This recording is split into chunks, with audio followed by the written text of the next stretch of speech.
Hello everyone, welcome back to my channel. तो आज की इस वीडियो में आप लोगों को एक्सप्लेन करूँगा कि फाइवर क्या है। फाइवर बेसिकली एक ऐसा प्लेटफॉर्म है जिसके ऊपर आप कोई भी अपनी सर्विसेज सेल कर सकते हैं या बाय भी कर सकते हैं। इसकी मैं एक आसान एग्जांपल से इसको मैं कंपेयर करता हूँ ताकि आप एज अ बिगिनर इसको अंडरस्टैंड कर सकें। Fiverr is just like plaza owner. For example एक प्लाजा है और उसका एक मालिक है, जो हम प्लाजे को हम कंपैरिजन करते हैं एक फाइवर के साथ। अब प्लाजे के ऑनर को कब फ़ायदा है? प्लाजे के ऑनर को तब फ़ायदा है जब वहाँ पे लोग आएँ, अपनी सर्विसेज सेल आउट करें, अपनी दुकानें बनाएं और दुकानें बना के अपना सेल आउट करें बिज़नेस। तो गिग्स जो हैं यहाँ पे एज अ बिहेव कर रही हैं एक दुकान, और अब यहाँ पे प्लाजे के मालिक ने हर एक आने वाले को एक चीज़ की इजाज़त दी है कि वो एक मालिक जो है 7 दुकानें ओपन कर सकता है, मल्टीपल निशेज़ की दुकानें उसकी ओपन कर सकता है, लेकिन वो उसमें सिमिलर सर्विसेज जो है बार बार सेल आउट नहीं कर सकता। ये उसने उसके ऊपर कंडीशन लगा दी। अब सवाल यह है कि प्लाजे के मालिक को क्या फ़ायदा होगा, मसलन फाइवर को क्या फ़ायदा होगा। फाइवर को तब फ़ायदा है कि जब उस दुकान पे आने वाले लोग ज़्यादा से ज़्यादा उस दुकान को ओपन करके रखें, नंबर 1। नंबर 2, वो अच्छी सर्विसेज सेल आउट करें, मतलब आने वाले क्लाइंट्स को अच्छे तरीके से डील करें और ज़्यादा से ज़्यादा प्रॉफिट कमाएं, because every deal is going to pay to the owner. So उसको 20% उसके ऊपर से हर डील से मिल रहा है, तो उसकी यही कोशिश है कि वो उन लोगों को फ्रंट रोज में बिठाए जो ज़्यादा से ज़्यादा बिजनेस करते हैं और जो 5 स्टार रेटिंग भी रिसीव करते हैं। तो सिमिलरली फाइवर का भी बिजनेस मॉडल सेम है। तो अब फाइवर को सबसे ज़्यादा तभी फ़ायदा होता है कि सबसे ज़्यादा ऑनलाइन टाइम दो, मतलब कि दुकान खुली रहे। नंबर 2, आप सर्विसेज अच्छी सेल आउट करो। नंबर 3, आप लीगल सर्विसेज प्रोवाइड करो, आप कोई एक ऐसा इलीगल काम ना करो। तो हमें बेसिकली वो सब कामों के ऊपर फोकस करना है कि जो कि प्लाजे के मालिक को फ़ायदा देगा। फॉर एग्जांपल, हमें ज़्यादा से ज़्यादा सेल करना है, हमें ऐसी सर्विसेज को बेचना है कि जो ज़्यादा से ज़्यादा मार्केट में लोग लेना पसंद करें। क्यों? तभी मालिक को फ़ायदा होगा, वो हर सेल से 20% जो है प्रॉफिट लेगा। फॉर एग्जांपल, अगर प्लाजे का मालिक आपके पास ज़्यादा से ज़्यादा क्लाइंट्स भेजता है और आपसे वो क्लाइंट्स ग्रैब नहीं हो पाते, आप उन्हें ऑर्डर अपने सर्विसेज नहीं सेल कर पाते, तो इट मीन्स प्लाजे का मालिक देखेगा यार या तो इसकी सर्विस में पोटेंशियल नहीं है या इसमें पोटेंशियल नहीं है कि अपने क्लाइंट्स को कन्विंस नहीं कर पा रहा, तो वो क्या करेगा, आपको रैंकिंग में पीछे ले जाएगा। सिमिलरली ये फाइवर का जो प्लेटफॉर्म है ये एग्जैक्टली एक रियल टाइम बिजनेस प्लेटफॉर्म से मिलता है और आपको बिल्कुल एक नॉर्मल एक प्रैक्टिकल बिजनेसमैन की तरह बैठ के सोचना होता है और उन्हीं पॉलिसीज़ पे अमल करना होता है। तो यहाँ पे जो मैं एक बहुत इंपॉर्टेंट चीज़ मेंशन करना चाहूँगा, इसी बिजनेस मॉडल की वजह से मुझे फाइवर सबसे ज़्यादा पसंद है। क्यों? क्योंकि प्लाजे का जो मालिक है वो नए आने वाले सेलर्स को बहुत ज़्यादा प्रमोट करता है। अब सवाल पड़ता है कैसे? अगर आप फाइवर की किसी भी कीवर्ड के क्रॉस सर्च बार में चले जाएं तो आपको पहले पेज पे भी इनफैक्ट देखने को मिलेगा कि वो लोग जिन्होंने जस्ट एक ऑर्डर किया हुआ या 2 ऑर्डर किए हुए हैं या मैक्सिमम 3 ऑर्डर किए हैं, वो भी आपको वहाँ पे मिलेंगे। और इनफैक्ट ऐसे लोग भी आपको मिलेंगे जिन्होंने कोई ऑर्डर भी प्लेस नहीं किया। सो इससे क्या मतलब समझ में आता है कि प्लाजे का मालिक उन लोगों को भी ज़्यादा दे रहा है फ्रंट रो पे आकर डील करने के लिए, ताकि वो भी स्टार्ट कर सके अपने कैरियर को। क्योंकि फाइवर के ऊपर बहुत ज़्यादा ऐसी कंपनीज, ऐसी एजेंसीज, ऐसे फ्रीलांसर्स, टॉप रेटेड फ्रीलांसर्स, अच्छे लोग बैठे हुए हैं जिनका ह्यूज एक्सपीरियंस है, और अगर वो और they are performing very well, so वो आप जैसे बिगनर्स को कभी भी फ्रंट रो पे नहीं आने देंगे, अगर तो जेन्युइन केसेस में बात किया जाए। तो यही एक फ़र्क है आम प्लाजे में और एक फाइवर में। आम प्लाजे का जो मालिक है वो कभी भी उन लोगों को प्रमोट नहीं करता जो नए आने वाले लोग होते हैं, और ना ही और ये एक मोनोपोली भी होती है कि जो पहले से बैठे लोग होते हैं वो नए आने वाले लोगों को प्रमोट भी नहीं करते, ना ही उनको मार्केट में आने देते हैं। लेकिन फाइवर का सबसे अच्छा बिजनेस मॉडल यही है कि वो नए आने वाले लोगों को भी प्रमोट करता है और उनको चांस देता है कि वो भी आएँ और आकर अपनी सर्विसेज सेल आउट कर सकें। अब इसमें प्रॉब्लम सबसे बड़ा यही है कि हमें उन कीवर्ड्स के क्रॉस मार्केट में आना है, हमें वो चीज़ को बेचने के लिए मार्केट में आना है जिसकी बहुत ज़्यादा दुकानें ना हों। फॉर एग्ज़ाम्पल, अगर चावल की बात की जाए तो बहुत अच्छा चावल बेचने वाले 10 लोग मार्केट में पहले बैठे हैं, तो और आप भी चावल ही बेचने के लिए 11वें बंदे आ गए हैं, तो ये आपको ये सोचना पड़ेगा जो कस्टमर लेने वाला आ रहा है वो आपसे क्यों लेगा।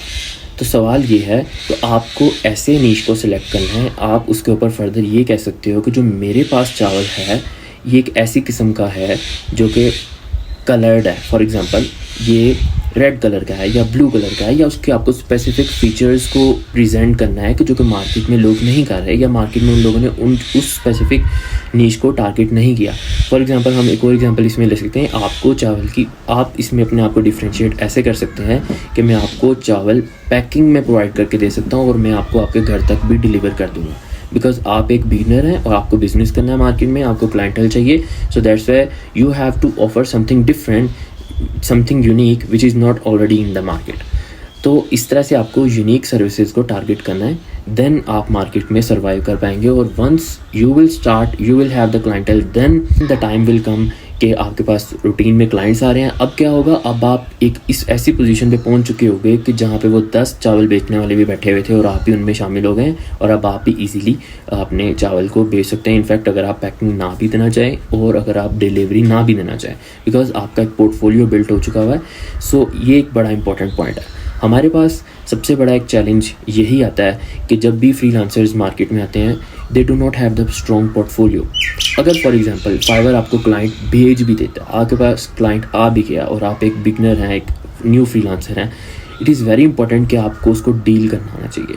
आप उसको कैसे डील करेंगे, आप अगर फॉर एग्जांपल एक क्लाइंट आपके पास आ रहा है और आपसे आके वो लोगो डिज़ाइनिंग से रिलेटेड कोई क्यूरी जनरेट करता है, तो आपको बेसिकली उससे जस्ट ये नहीं करना yes I can do that. और अगर आप उसे जस्ट ये मेंशन कर रहे हैं yes I can do that, तो ऐसे 10 और लोगों ने भी उसको सिमिलर आंसर किया होगा, तो it will be very easy for him to select कि वो कौन से सेलर के साथ जाएगा। लेकिन आपको क्या चीज़ यहाँ पे डिफ्रेंशिएट करती है, आपको बेसिकली ये फाइंड आउट करना है कि सेलर की रिक्वायरमेंट्स क्या हैं, आपको उसकी पर्सनालिटी को अंडरस्टैंड करना है, आपको ये अंडरस्टैंड करना है उसकी बातों से कि वो क्या चाह रहा है, और आपको वही प्रेजेंट करना है जो वो सुनना चाह रहा है। तो अगर मैं आपकी जगह हूँ तो मैं उसको क्या आंसर करूँगा, well yes I have seen your requirements, और डेफिनेटली मैं ये कर सकता हूँ, I have an extensive experience in this, or then I will introduce myself within 2 lines, like this is Mohsin and I have a extensive experience, I have this much portfolio, I have designed similar kind of 100 logos in the past. Within 2 lines I have to precisely explain about myself, and then I will ask questions. मैं अपने client से questions पूछूंगा, and the questions would be very relevant. I have to ask the questions जो कि basically exactly client उस pain point से गुजर रहा है, मुझे उन पेन पॉइंट्स को हाईलाइट करना है। तो फिर क्या होगा, 90% ऑफ द सेलर्स ने ये सवाल उससे नहीं पूछा होगा, ठीक है। तो definitely at that point seller आपको रिप्लाई ज़रूर करेगा, बट आप जब उससे क्रॉस सजेशंस और क्वेश्चंस दे रहे हो, इट मीन्स सेलर को ये समझ आ रहा है, बायर को ये समझ आ रहा है कि सेलर का एक काफ़ी एक्सपीरियंस है, इंटरेस्ट है, and he has research about my problem. So वो डेफिनेटली आपको आंसर ज़रूर करेगा। एंड वंस आपको बायर आंसर कर देता है, तो इट मीन्स अब आपके कोर्ट में बॉल आ चुकी है, now it's time to play. अब आप पे डिपेंड करता है आप उसको कैसे बेस्ट प्ले करते हैं।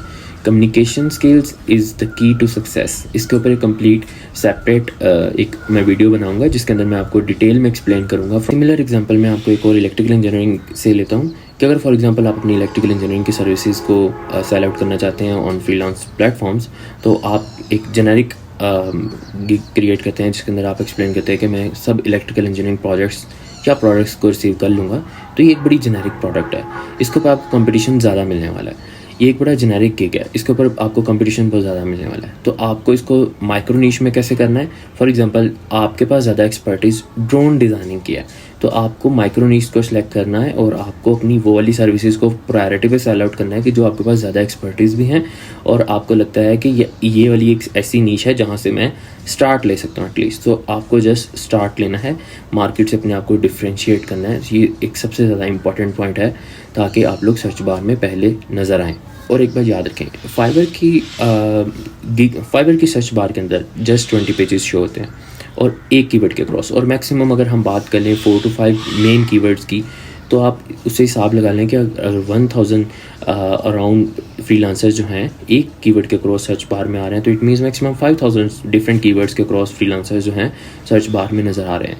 तो आपको as a new freelancer it would be very difficult for you कि अगर आप अपना करियर स्टार्ट भी कर पाएँ in case of freelancing. So आपको बेसिकली क्या करना है, आपको माइक्रो नीश में प्ले करना है। आपको माइक्रो नीश से ऑर्डर्स रिसीव आउट ऑर्डर्स आपको लेने हैं, और जब आपका उस पर प्रोफाइल रैंक करना शुरू करेगा तो ऑटोमेटिकली आप मेन कीवर्ड्स के ऊपर भी रैंक करना शुरू कर देंगे।